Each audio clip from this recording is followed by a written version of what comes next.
Thanks, worship team, as they remind us of some important things that we sing about as we praise Him, and important truths that hopefully aren't just songs that we sing, but it's how we live. And like I said, that one song is that's the exact thing that God was looking for in this series we've been doing. The exact thing that, I'm praying that I do in my own life. I'm praying that we as a church do as well, and that's run after God's heart and His ways because of the profound impact that can have in all areas and aspects of life. So as we kind of start bringing this series to a conclusion, we're going to cover 4 chapters today. Don't worry, I'll be able to do it in the time frame I'm allotted. I know a lot of you just got concerned about that. But we're going to breeze through that. This last story is really about Samson. Probably most people have heard that name or know a little bit something about that story. So chapter 8, verse 8 through, or chapter 12, verse 8 through 15, lists 3 other judges. We've been talking about judges or deliverers. We talked about what that means. But there's 3, 4 verses for those guys. So we're not going to spend any time on them. We're just going to kind of say, okay, they were there, and we're going to move to Samson. Samson is the conclusion of the section we had been talking about that was the cycle. I don't have the picture up here. I should have put it up there, but I will next week. The cycle of what was happening in the book of Judges, where they walked away from God. God sent these particular people to turn them back to Him. They cry out to God. God sends a judge or deliverer. That deliverer frees them from that oppression. They experience peace, and then we're back at the cycle, and it just starts all over again. Well, this is the conclusion of that cycle. Chapter 13, basically, through 16, and it's all about one person. It's all about Samson. So I'm wondering why, as we looked through the beginning in chapter 3, we started in this cycle, and we kind of focused on there were multiple people, but all the tribes were kind of included in what was going on. So there was, whatever battle they were going out to, there was a whole tribe doing it. So I guess my question is, why does the author end just focusing on this one guy's life? Seriously, why? I'm asking you. Tell me. I always come to, I think about that when you're reading the Bible. Why did the author write it in the way that he did? Why is it where it is? Nothing's by accident. It is designed in a particular way. And so why design it in such a way that we are just focused on this guy and his life? And if we've been talking about this, Judges is written as a tragedy.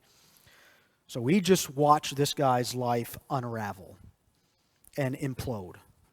And that's kind of where the author ends it. Now, we've not been ending it there. We've been ending it with why our stories need a hero. Samson is not that.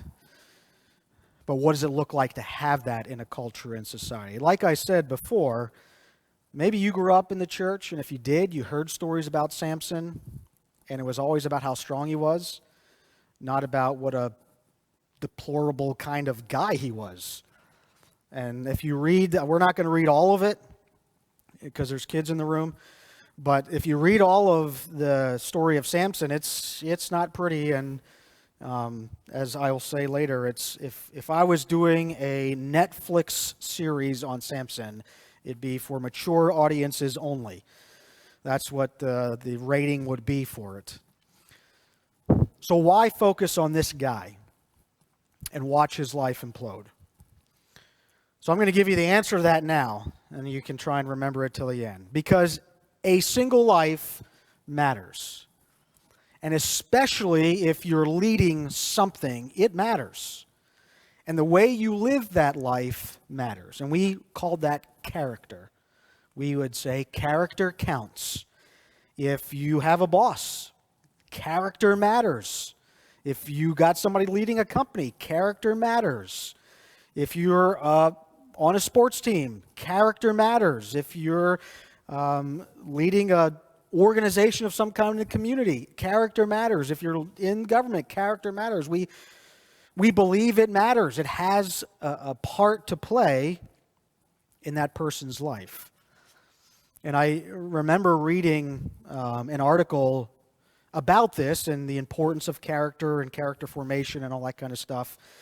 And the article was written close to when everything was happening with the Clinton impeachment trial and that kind of stuff. And one of the things that was brought out in that trial, or one of the things that was said, was that character isn't quite as important as competency. So it's more important that your boss is competent than has character. And so the language and terminology and kind of what we held up as the ideal changed. It's not so much the character of the person, but are they competent? Well, Samson was a very competent killer, basically.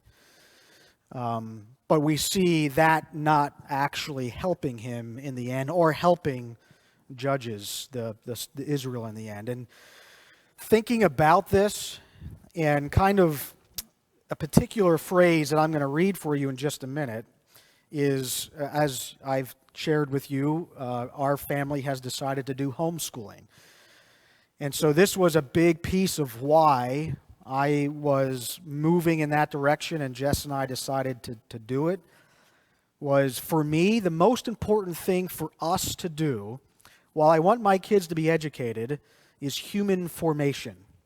It matters to me the kind of person my child is, whether they're a teacher, a janitor, a CEO, the President of the United States, a stay-at-home mom. What matters most to me is who they are. And education is a big piece of that. At one time, education was about human formation.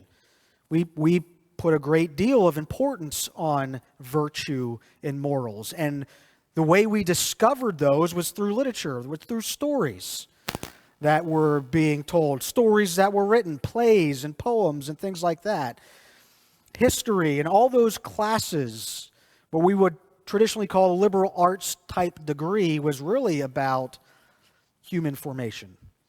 Because if you're a CEO or a stay-at-home mom and everywhere in between, what matters is the kind of people we are. And that the author of Judges is making that very evident and clear. And again, the case he's making is we need a good king to lead this nation. And that good king ultimately is David, except we all know the story about David, and he just doesn't quite come up to par either. Which begs the question, is there anybody that can be that king? Of course, we know the answer to that, the King of Kings. Jesus comes and fulfills exactly what the author of Judges is looking for in that person. And Jesus' whole Sermon on the Mount, Jesus' whole teaching is really about character, human formation, who we are as people.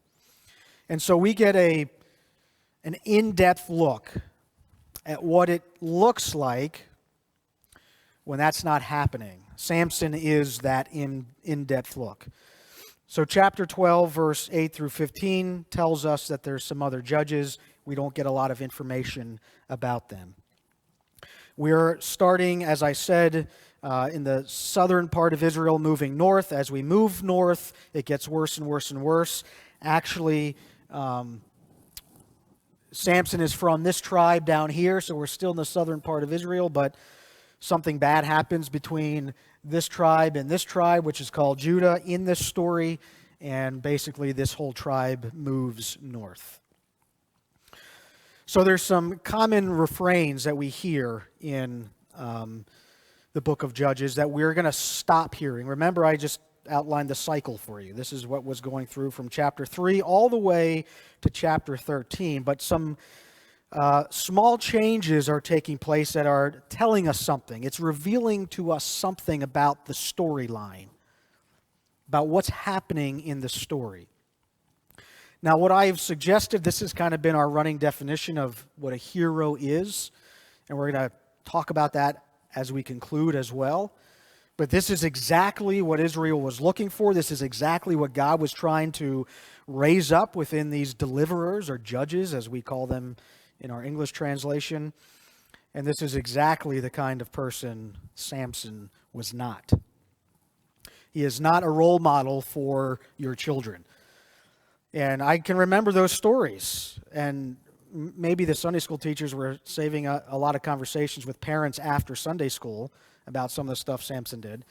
But sometimes I think we lose sight of the purpose of the Samson story is so that we don't end up that way. The author in tragic literature is trying to teach you something that you walk away and say, wow, I've got a lot to think about in my own life.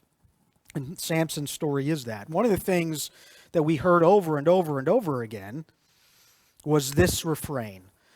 Now, this is chapter 8, verse 28. This is the story about Gideon. We talked about him a couple of weeks ago. And Midian was the group of people that God was using to try and turn Israel back to himself, back to his ways. And it says, thus Midian was subdued. Gideon was the judge that was raised up to do this before the Israelites, and did not raise its head again. During Gideon's lifetime, the land had peace for 40 years. You don't hear that anymore. Verse 28 of chapter 8 is the last time you hear the land had peace for 40 years. Why? Something had changed. And it's this devolving of culture, the degeneration of the culture, to the point that if you look at chapter 12, verse 8 through 15, that's not said of these judges. These judges that were raised up to deliver Israel, that's not said. That 40 years is a generation. That's kind of the language they're using. And what that says to me is tomorrow isn't going to be the same as yesterday just because it's always been this way. Israel's culture had started changing. They had gotten used to, in chapter 3 we heard that, and the land had peace for 40 years, and the land had peace. Now we're not hearing it anymore. Things are changing more rapidly. This is what happens when you have leaders like Samson. It just keeps spiraling out of control. Gets worse and worse and worse. And so now the author of Judges doesn't even write that anymore. And the land had peace for 40 years. It's not happening anymore. But there is something that continues to happen. And it's a common refrain that you've heard since we've begun.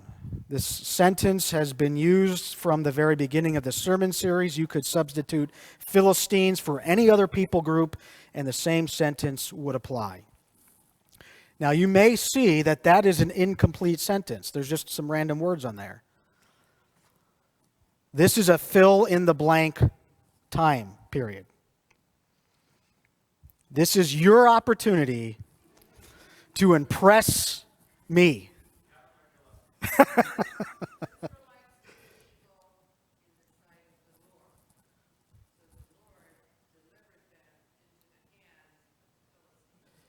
Thank you, Lisa. She gets you off the hook. And that went a lot faster than I was anticipating. We might get out of here early today. That went fast. This is what we hear over and over again. We're not hearing there was peace in the land anymore. But if you turn to chapter 13, verse 1, that's what you read. Again, the Israelites did evil in the eyes of the Lord, so the Lord delivered them into the hands of the Philistines for 40 years. The cycle is starting over, but even the cycle is not the same. If you read all of chapter 13, we're not going to take the time to read all of chapter 13, but nobody is crying out to God for a deliverer. God just gives them one. And this one that he's going to provide isn't even born yet. That's what chapter 13 is about. It's about Samson, his life, and God's, the angel of the Lord, appearing to Samson's mom and dad, specifically his mom, to tell them what he's about to do in Israel. And so the cycle itself has kind of devolved, that there's nobody even crying out to God to be delivered anymore. This is just normal life. This is just how things are. And it keeps getting worse and worse. Remember, chapter 12 ended with Japheth and Ephraim. Those are two different tribes of Israel killing each other. There was a civil war. And so now God is just responding because God is the hero of the book of Judges. God is responding because he is faithful to them, and he's going to provide a judge. But unfortunately, that judge begins to do what's right in his own eyes. So chapter 13 begins with Samson's story. A certain man of Zorah named Manoah from the clan of the Danites, that's the tribe he was a part of, had a wife who was childless, unable to give birth. The angel of the Lord appeared to her and said, "You are barren and childless, but you are going to become pregnant and give birth to a son." So the angel appears to Samson's mom. That's where we're at. That's the scene. And now this is what the angel Lord is saying. "Now see to it that you drink no wine or other fermented drink, that you do not eat anything unclean. You will become pregnant and have a son whose head is never to be touched by a razor, because the boy is to be a Nazirite, dedicated to God from the womb. He will take the lead in delivering Israel from the hands of the Philistines." God's going to provide the deliverer that they need. Now the angel of the Lord appears to Samson's mom and says all this. Samson's mom goes and tells Samson's eventual dad, her husband. He doesn't believe her. And so they pray again and ask God to show up again, and the angel of the Lord does, except the angel of the Lord shows up to his mom again, not to the father. Again, this is kind of an image of the unbelief in the land. They didn't even realize who they were talking to in the very end of chapter 13, where the angel of the Lord does some kind of crazy stuff, and it's like, oh my word, we just saw God, and now they're terrified they're going to die because they saw God. And Samson's mom says, if he wanted to kill us, he would have done it. He's doing something else. And that something else is giving them a deliverer. Now, what I read for you is an important piece in this story, because it's talking about the birth of Samson, which hasn't happened yet, but it's talking about a vow, the Nazirite vow. And this is important because it comes into play in Samson's life. And the vow was basically these three things. This is something an Israelite could do. Oftentimes, it had a beginning and an end point. You took this vow here, and then you ended the vow here. In Samson's case, it was his life. God was dedicating unto himself a deliverer, whose name would be Samson. Samson itself is a pagan name. They didn't even give the boy a name that reflected what God had said to them. So faith in Israel was pretty much non-existent. And yet God, in his faithfulness to them, gives them an opportunity to be delivered. And so this was the vow. You were not supposed to have anything from the vine. You weren't really supposed to eat grapes itself, but certainly not wine or any other fermented drink. You weren't supposed to cut your hair. There was no razor that's supposed to touch the head of this Nazirite vow. And you could not touch anything that was unclean, a dead body. This was something in Israel. If you read Leviticus and Numbers, they were talking about being ritually impure. God's presence was there. His holiness, his purity was there dwelling.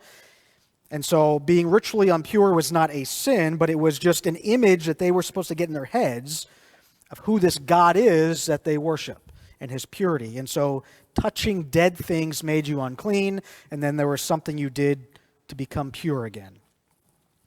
And so to make sure that this person could enter God's presence, without that, they were not supposed to touch anything unclean or come in contact with a dead body or anything like that, whether it be a human or animal, whatever.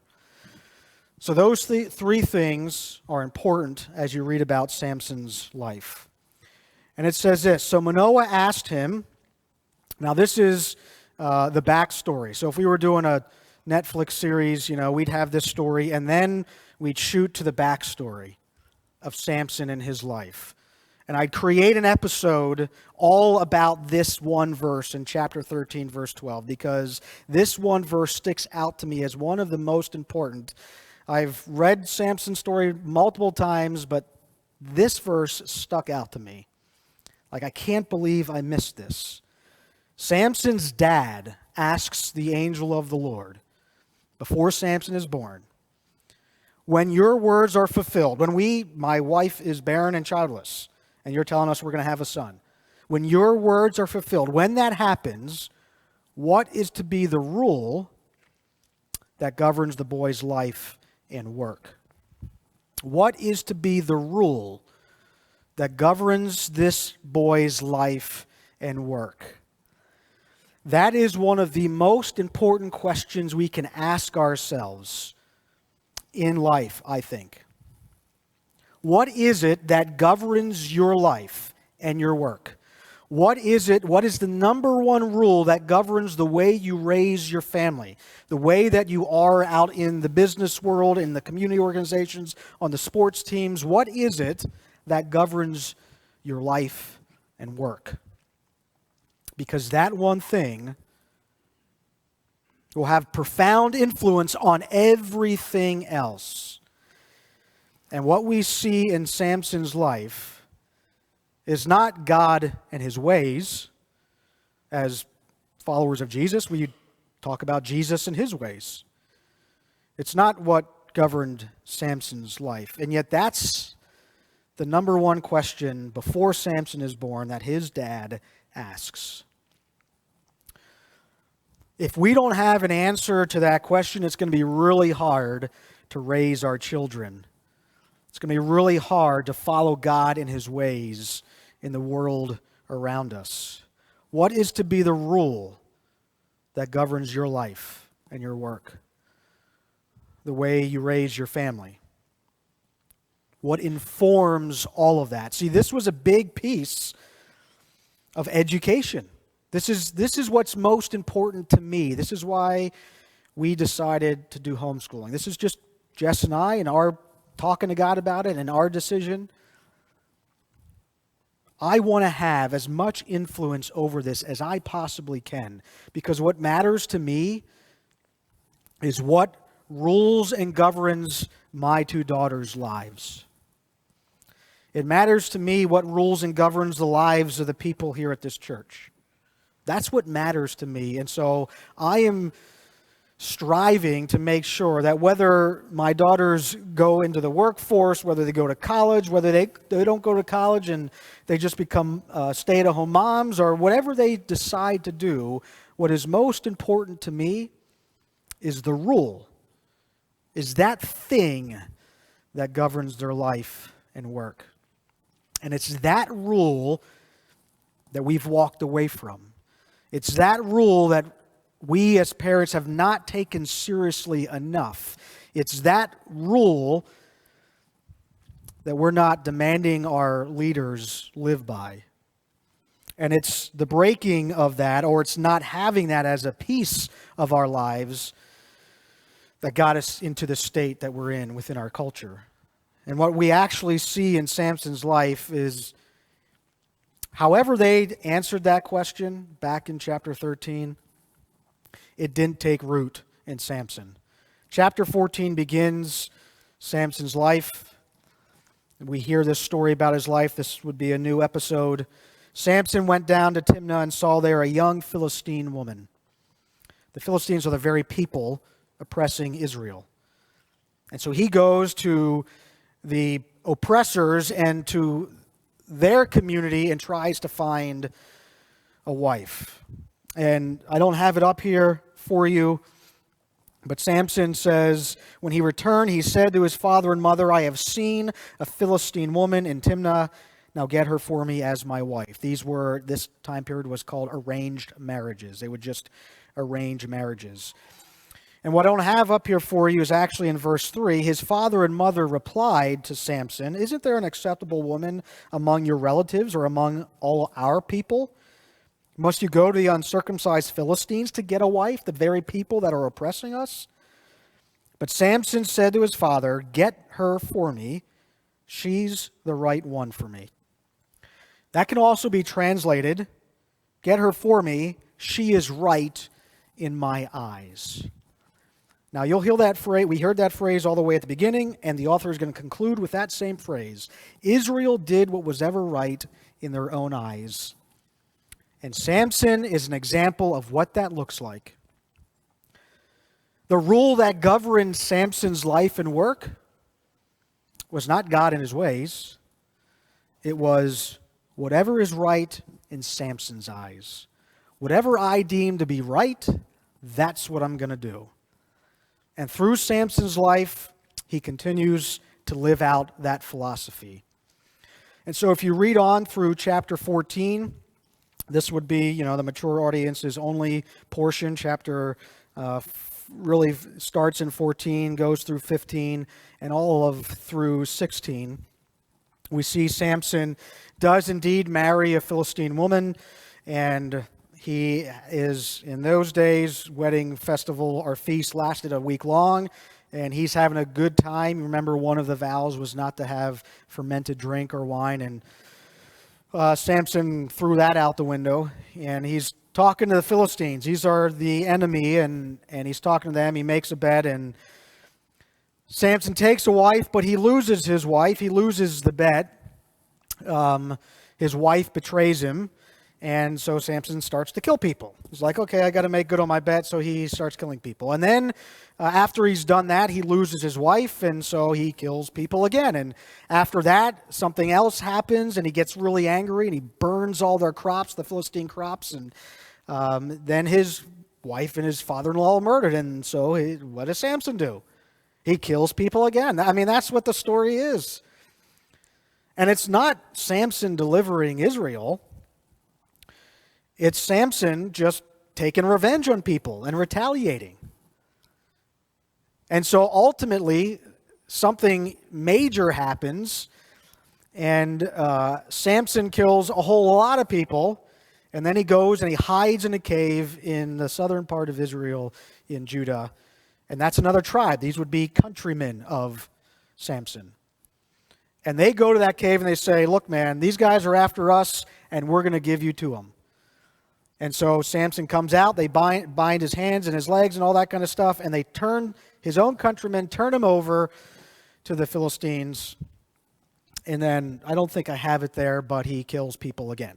So that's kind of like the routine of Samson. That would be, I've never watched it, but I imagine Game of Thrones would be something like this. I've not seen the show, but this is basically Game of Thrones in ancient Near Eastern culture. This is Samson's life. All we're watching is what does it look like when the deliverer of Israel, and the one thing that should govern his life and his work is God and his ways, and what governs Samson's life is what's right in Samson's eyes. This is what it looks like when people do what's right in their own eyes. So it just keeps getting worse and worse, and you get to chapter 16. This is the abbreviated version of the Netflix series I'm writing. And chapter 16, verse 1 says, one day Samson went to Gaza. This would be a Philistine-owned city. There were a whole lot of Philistines there, where he saw a prostitute. He went in to spend the night with her, period. If your story starts with that sentence, I don't know that anything good is going to be coming after that. I mean, that's a bad way to start a sentence. That's how chapter 16 starts.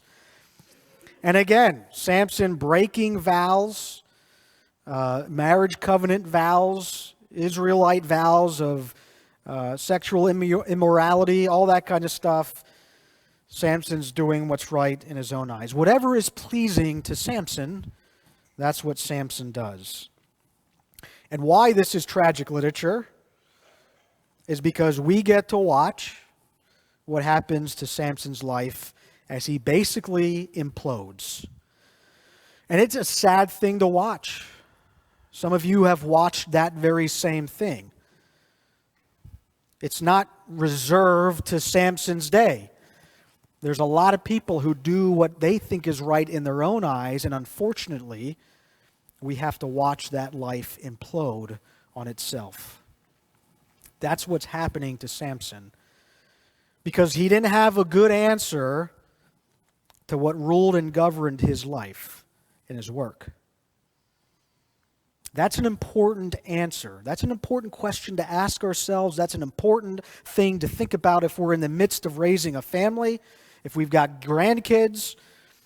If you are somebody who has the influence over somebody else, that is an important question to ask yourself. Are you a coach? Are you a teacher? Are you in settings where you have that ability? That answer to that question is pretty important, because as we see in Samson's life, Israel is not freed. They're not delivered. Samson spent most of his time in what God was doing in his life, what God invited him to participate in and bringing redemption to Israel, freedom, that means freeing from slavery. Samson used all of that for himself. Samson spent his life focused on what Samson thought was right and good and what he wanted to do. In chapter 16, he finally breaks the last piece of this Nazirite vow. He was to be dedicated before he was born, dedicated to the Lord. The last of those vows, you've probably heard this story, is Samson's hair gets cut. We're introduced to another woman, Delilah, who is not part of Israel. Again, Samson's got a thing for the foreign ladies, apparently. And he's with this lady named Delilah. And no, they're not married. And so you can imagine what life was like for Samson, and she is bought by people of her own tribe. We're going to offer you money, a great deal of money, to betray Samson. So she tries to do that. There's multiple stories of that happening. Samson just kind of plays into it, but he knows what's going on. And she tries to betray him. He ends up killing people. She tries to betray him. He ends up killing people. Ultimately, he tells her what he thinks is how he is strengthened. They cut his hair. Samson is captured. They gouge out his eyes. He's blind. And he is in prison, doing the job of what they had slaves do. And ultimately, Samson's story ends in chapter 16 with one final act of revenge in which a lot of people die. That was Samson's life. And I go back to the question that his dad asked the angel of the Lord. What is to be the rule that governs the boy's life and work? Now, I don't know what happened in the raising of Samson, but I do know in Israel there wasn't a whole lot of faith. The culture itself had devolved so quickly that they didn't even realize there were certain things you could do. There's a lot of ritual impurity stuff that were happening in Samson's life, and he could have cleansed himself of that by just doing some of the Levitical laws. Well, they didn't even think about the first 5 books of the Bible we call the Torah. And so what happened in that meantime?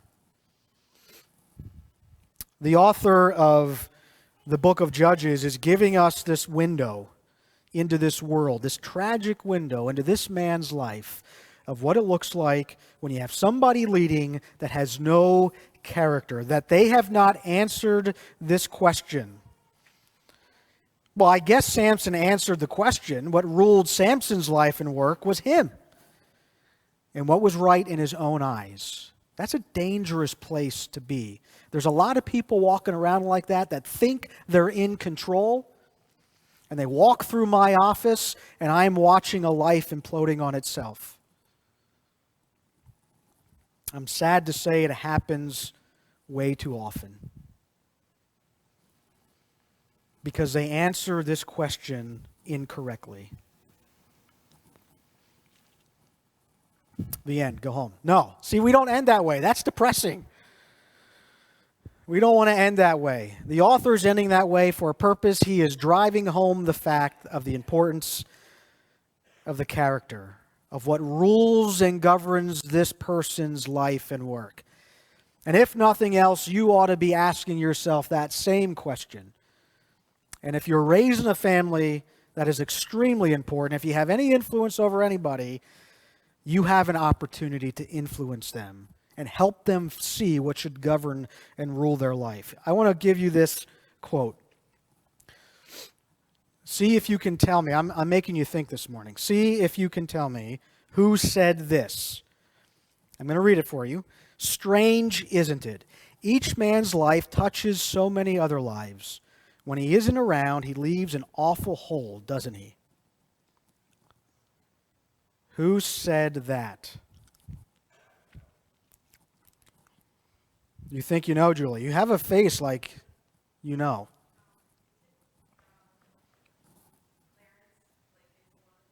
Clarence, Carol, is that what you were going to say? Clarence. Anybody see the movie It's a Wonderful Life?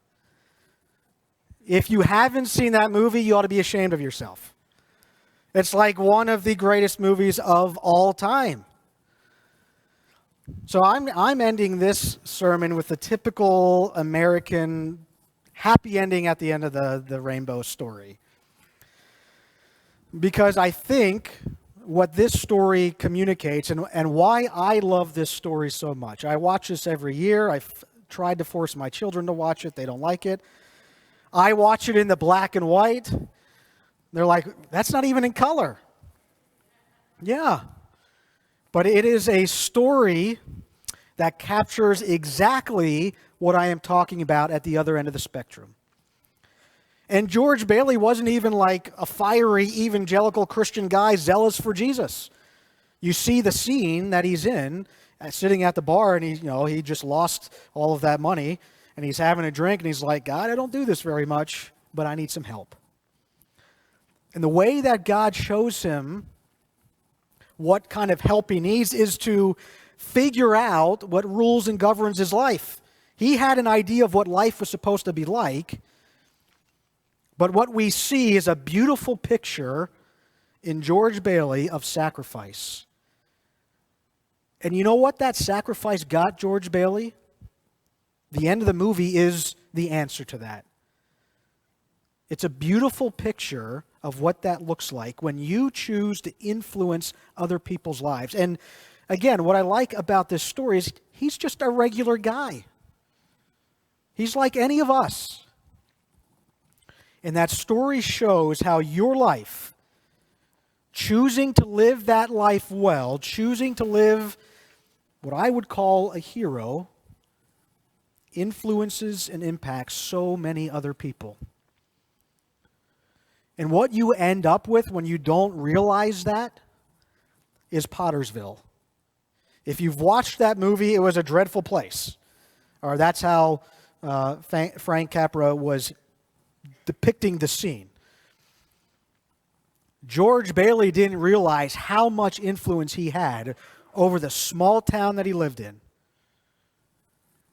And when he wasn't there to have that kind of influence, it devolved into Pottersville. Not as bad as Samson's day, but he realized how wonderful of a place he lived and how great his life really was, because life was not all about George Bailey's dreams and desires. Life was about other people. And he didn't realize it that his whole life he was doing this unbeknownst to him until he was exposed to that by Clarence and this opportunity. What rules and governs our life has a profound impact on your kids, on your grandkids, on those kids in that classroom, on those kids on that sports field, on the coworkers that you work with, on the organization you're a part of. When we devote ourselves to Jesus and His ways, He has a way of using us so powerfully that had we not been in that situation, had George Bailey not been the George Bailey he was, we'd see a very different town. Well, that's true of you too, and me. Heroes come from everywhere. And I could substitute George Bailey's name with some of your names, because you live that way now. And some of those people have been a part of my life that, had they not been a part of my life, I don't know where I would be. Because they had such a profound impact on me that it moved me to answer the question, what governs and rules my life and my work?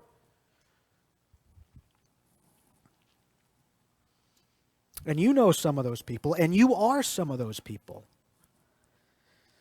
And if we're going to see something different out there in the culture around us, it's going to be because we live this way amongst them. There are lots of George Baileys out there, and you are some of them.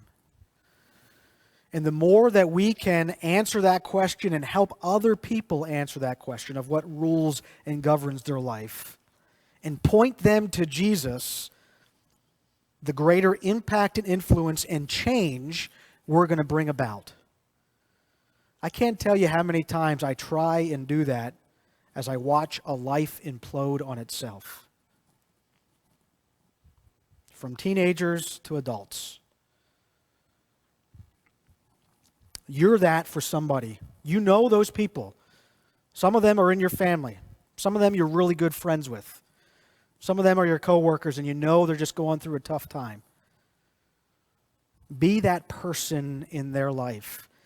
Be that person that creates the conditions by which people choose to live a life well. Not doing what's right in their own eyes, but figuring out what is the right way to live. And if you're raising children, and if you get to have your grandkids a lot, and if you're a coach of some kind, it is so important that we do this for the next generation. Because the place that I want to live is like Bedford Falls, not Pottersville. And so I want to do my best to make sure my kids can live there too. And that happens because we take living out God and His ways, trusting and putting our faith and hope in Jesus out there. It doesn't stay in here. And as we do that, we'll see some pretty amazing things happen. To live our lives faithfully for Jesus. He has a way of making the impossible possible and changing entire communities, entire cultures, and civilizations. Let's pray. God, thank you for these stories that have ways of impacting our lives.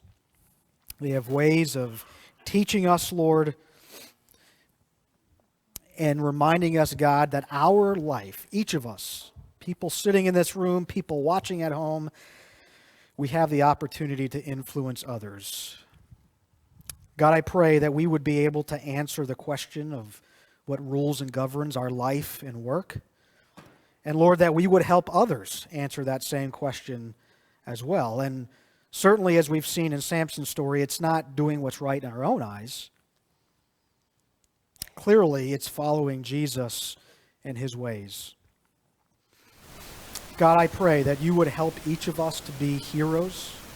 Help us to be a hero in our family, at our place of work, that sports team we're a part of, that organization we volunteer for, with our friends, God, wherever we are. And as we do that, Lord, I believe we will have a profound impact on the culture around us.